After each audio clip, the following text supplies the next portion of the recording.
Okay then, it's time for our third iteration of Team of the Week for 2021 and its Overwatch League season in respect. And, well, it's been a very interesting week, hasn't it? Because we've seen some very interesting results and things have not gone quite the way we expected them to go. So, what we're going to do, we're going to go through them, supports to DPS, and pick our best players and maybe some honorable mentions as well, because, you know, that's kind of what we do around here.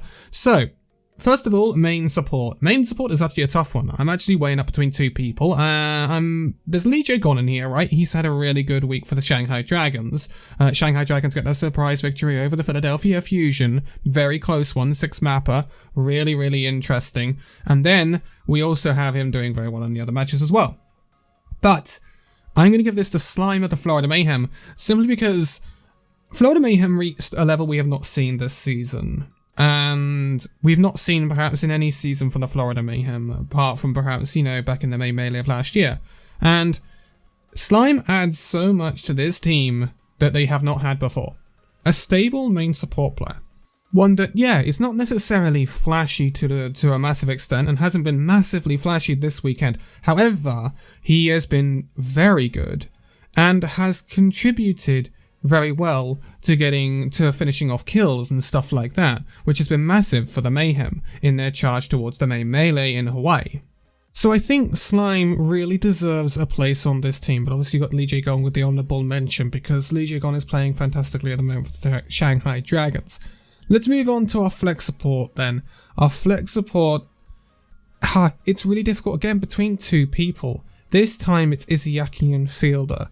Now Izayaki was fantastic this weekend, and I have slammed Izayaki in the past, and I still think Izayaki is an incredibly inconsistent player. I will always maintain that. But I do think Izayaki has had a phenomenal weekend, and has been a massive part of Shanghai Dragons getting to the main melee in Hawaii. Like, massive. And Shanghai would have literally not got there. They literally would have not got there if Izayaki put on a performance like he did the previous time Shanghai rolled out, and they got 3-0'd by the Chengdu Hunters. So, I think it has been fantastic from Izayaki, but I want to give this to Fielder, because Fielder made such a massive difference for Dallas this weekend. Like, I can't overstate it. Like, Fielder, this is the Fielder we knew from last year when he popped off on 200 ping for Paris Eternal in his first match.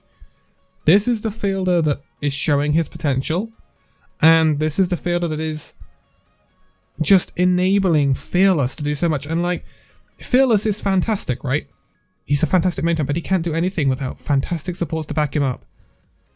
And this week, he got that from Fielder and Jexa to an extent, but Fielder, the flex support, pummeling him full of healing. And it's how the meta works, especially double bubble. It's very much how the meta works. You pump your Winston through of healing, full of healing, and you farm for nano. And Fielder did that extremely well. But I do want to give Izayaki a shout out for his sleeps in that match against Philadelphia Fusion. They were honestly insane and made a difference. They were a massive difference maker. So these two are very evenly pitted against each other this week. I'm not going to lie, you could put either in the role. Main tank. I really wanted to give OG the credit here. Like, OG turned up like he has never turned up before to send Florida to Hawaii. And if he could demonstrate this sort of performance on a weekly basis, he would be one of the best tanks in the league. Again, he's very much like Izayaki, terribly inconsistent, but he really popped off. Did we ever think OG would be able to match Mag? I really didn't think so. But in that match against Washington Justice, he certainly did. And that is testament to OG just stepping up to the plate. And this is what I said before the start of the season, stepping up to the plate and making himself known as one of the best tanks around. He needs to do it consistently though. And I really hope he does. But OG deserves an honourable mention, but I have to give it to Fearless. Fearless looked like the best main tank in the league. Honestly, he looked like the Fearless At his height of his power in 2020, it is the Fearless we expected. And although the meta is kind of favourable to him right now, I still think he deserves a spot. Fearless has been incredible to the start of the season, and he is only getting better the more Dallas improve. Dallas are still playing in an unideal circumstance with a lack of long-range hit scan, but they are making it work. They are playing to their strengths. It's incredible to see what Dallas Fuel are doing, and Fearless is leading the charge, and that's exactly what you want from your main tank. He has done fantastic this weekend, and has been doing fantastic, let's be honest. We cannot really sing the praises of Fearless enough. But, moving on. Off-tank. Oh, off-tank is so hard. Not gonna lie. Off-tank is so hard. Elsa had a really good showing. Hanbin had a really good showing. There's a bunch of off-tanks that have had a really good showing. I want to give it to Gargoyle, though. I think Gargoyle has been actually very good this weekend.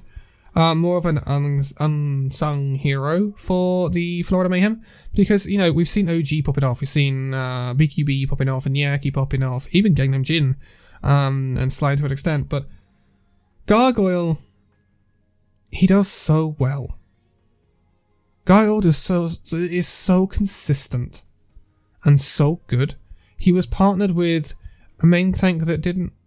He was okay last year, Fate, for the Florida Mayhem, but not massively great. But when he has a main tank alongside him that can actually pull weight and do really well, you see Gargoyle really, really, really, really start to show how good he can be. I think Gargoyle did look like one of the best, if not the best, off-tanks around this weekend. We didn't see much from Choi. We saw Shock struggle. We're starting to see some of the more historical, well-known off-tanks struggle a little bit, and some more of the newer faces come forward. And I think that is really cool, and that's why Gargoyle's performances this weekend, I think, deserve and capture him a spot on Team of the Week. But moving on to our flex DPS, Assassin had a really good weekend.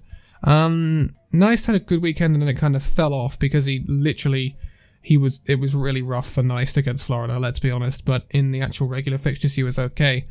Then, moving on from that, there were some great performances. Sparkle was really good again. I don't think we can deny that. However, this is going to be another Florida Mayhem player. I know there's quite a few Florida Mayhem players in this, but this is the last Florida Mayhem player. So this is going to be Yaki. Yaki,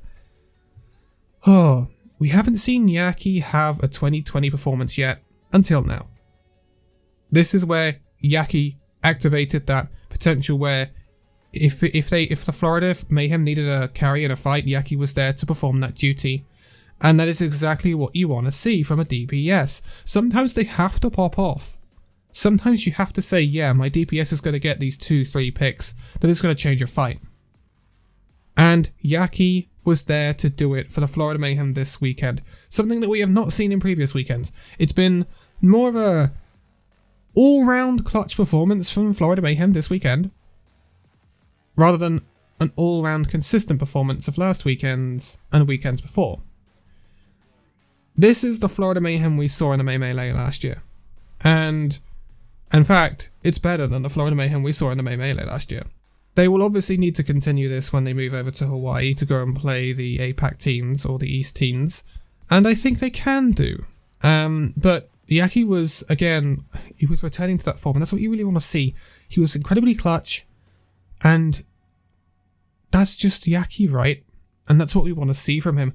Lastly, we're going to look at our hit scan DPS. This is where we stray from the knockouts, because Lip was fantastic for Shanghai Dragons. Leave was fantastic for the Chengdu Hunters. We can't deny any of these guys, right? You obviously also have Doha and Sparkle, whoever you put in this role out of the Dallas Fuel, to fill that role as well. But I'm going to give it to Shy of the Hangzhou Spark. Now, I know that Shy has not made it to the May Melee, The Spark will not be going to Hawaii. Spark don't have the best record. But Shy reached the level that we all thought he could reach this weekend. Shy was an incredible up-and-coming DPS player in China, and there were very, very high hopes of him when he joined up for the Hangzhou Spark. We hadn't seen any of it yet. We actually hadn't seen a massive amount of Shy himself. But this weekend, yes, Hangzhou lost 3-2 to Shanghai, but they swept the Guangzhou Charge, and in both matches, Shy was insane. He has extreme carry potential, and he demonstrated it this weekend.